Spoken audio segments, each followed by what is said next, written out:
Vous êtes toujours dans le 64 minutes sur TV5 Monde, la chaîne francophone mondiale. Avant de revoir l'essentiel, les temps forts de l'émission, d'abord le point sur les titres de l'actualité. L'Union européenne déplore et s'inquiète. La Russie a donné son feu vert à l'entrée du convoi humanitaire en territoire ukrainien. L'Ukraine dénonce une invasion russe, la situation plus explosive que jamais. L'inquiétude grandit en Afrique de l'Ouest. 2 nouveaux cas de fièvre Ebola détectés au Nigeria. Le Sénégal annonce la fermeture de ses frontières aux ressortissants de Guinée, du Libéria et de la Sierra Leone. Championnat d'Europe de natation, le 100 mètres nage libre, messieurs, vient de se terminer avec un doublé français à l'instant, donc gagné par Florent Manodou, devant Fabien Gillot, donc médaille d'or et d'argent pour la France, 3e l'Italien Leonardini. Et puis en bref, un obus tiré par le Hamas depuis la bande de Gaza a tué un enfant israélien cet après-midi.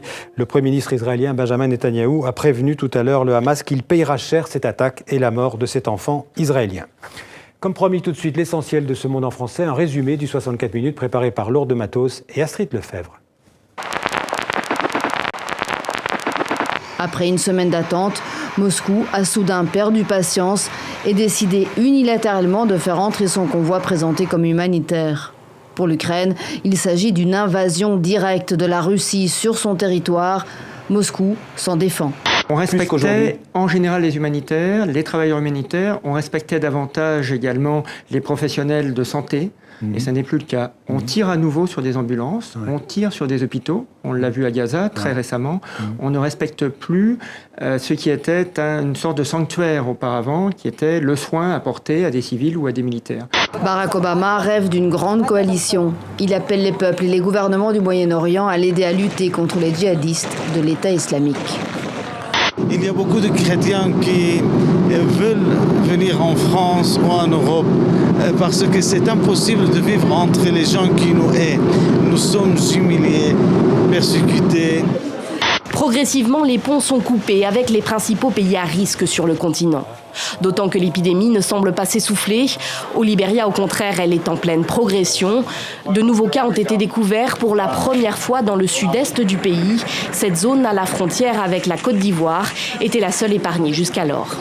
La francophonie, c'est vraiment une chance pour tous ceux qui pratiquent cette langue française. On sait que le nombre de locuteurs va exploser. La démographie, notamment africaine, va faire en sorte que le nombre de locuteurs potentiels français demain est encore plus important, sachant relever ce défi. Il y a depuis plusieurs années une augmentation évidemment en France de la précarité, la grande précarité, la précarité de rue. Nous sommes très présents dans ce secteur. Et puis nous sommes aussi la structure qui formons le plus de secouristes en France, qui formons au premier secours. Vous avez rappelé, Adriana, qui est notre égérie en la matière. Et c'est pour nous très important. Nous croyons que si nous étions mieux formés aux gestes qui sauvent, nous pourrions éviter de très nombreux décès chaque année en France. J'ai lu des projets il y a 3-4 ans de films maliens ou de films du Cameroun et qui sont toujours pas tournés. Donc c'est pour ça que moi et puis il y a pourtant des œuvres mais d'une force et d'une émotion.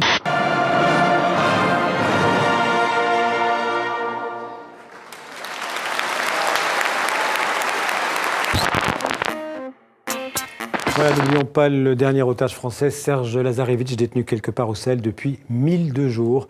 Une pensée aussi pour tous les otages, hommes et femmes, aux mains de Boko Haram au Nigeria. Voilà, fin de ce Monde en français. Rendez-vous demain avec toute l'équipe pour un nouveau 64 minutes. D'ici là, restez fidèles, bien sûr, à TV5 Monde. À demain. Merci.